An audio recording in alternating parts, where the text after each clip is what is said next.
I do karate because it's the most popular of all the martial arts, and the people who practice it don't even care that other legitimate arts even exist. I do taekwondo. It's like karate, but a lot flashier. We bounce around a lot and we shout. And if you hang around long enough, you're probably going to hear some words you've never heard before. Cheer up, Kung Nu. I practice Tai Chi because it's the only martial art that doesn't require any violence, and no one ever gets hurt.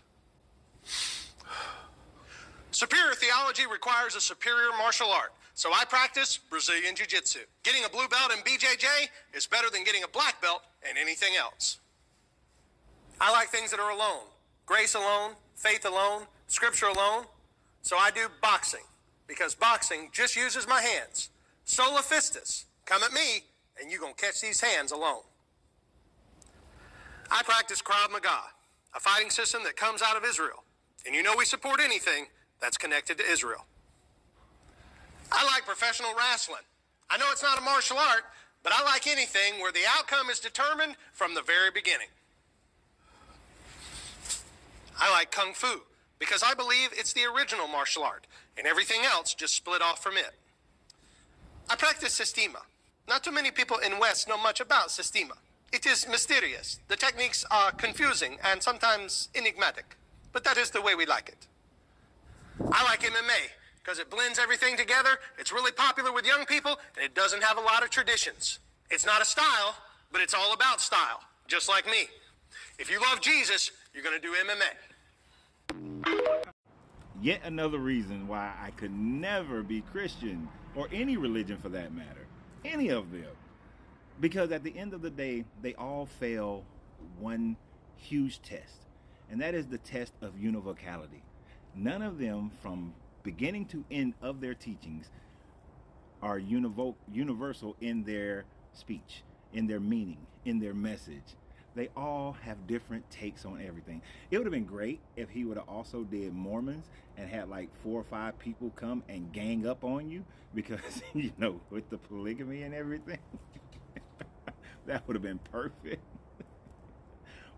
Or like the Amish or the Mennonites, and you know, because we only use ancient weapons and we'll never progress to anything else because we stopped at a certain time frame in history. That would have been perfect. That would have been great. But I love the Creator and what He did, so I'm not telling Him to add or do anything. You do what you do, my guy. But it's huge and it's funny. Here's the thing. How do you expect a person to be able to truly worship your book when y'all cannot agree upon the tenets of your book? You may say that at least all of y'all believe in Jesus and that would be the thing, but even when you break it down, each one of those religions will say that, well, you're not worshiping Jesus in the proper way, so therefore you cannot make it into His grace and go to heaven because you never knew Him the same way. You didn't worship Him the same way. You didn't, or the right way. You didn't worship Him the right way, know Him the right way. This is why, like what Matthew 24 says, that many will call my name, perform miracles and all these sorts of things, and I will not have known them. One of those reasons is because y'all can't agree. Not one Christian can come and say, this is the right way. Do I baptize or do I sprinkle? Because I mean, they got to be submerged, or can I just sprinkle some water on them?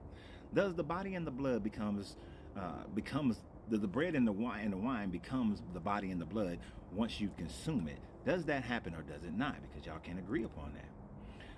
What are the holy days that we have to keep? What are the laws that we have to keep? Do we keep the Sabbath as far as being on Sunday as the Roman government decided, or do we keep it on from Friday night to Saturday night as the Hebrew people, the Israelite people did, who actually got that from the Canaanite in their worship of Baal and worship of Saturn?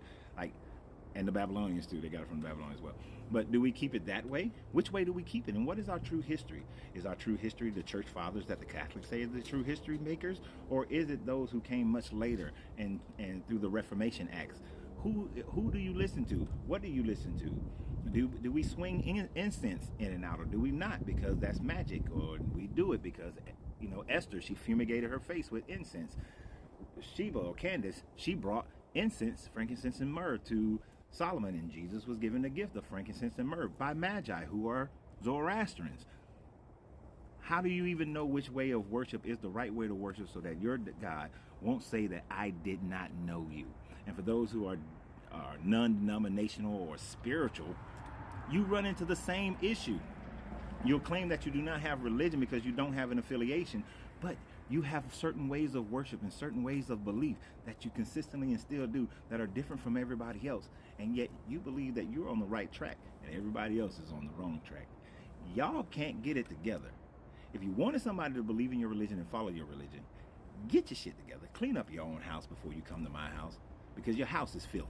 Your house is filthy. You're trying to cook a 7-course meal and you got 20 cooks in the kitchen. Or actually, in your case, you got 40,000 cooks in the kitchen. And whether we're talking about Islam or Buddhism or Hinduism or any of them, they all got a whole bunch of cooks in the kitchen trying to make a meal, and ain't none of them cooperating with each other properly to actually make a good meal. Y'all still on milk. So y'all have a great day. And remember always, you got to free yourself to be yourself, because your greatness is non-negotiable. Good journey, good vibrations.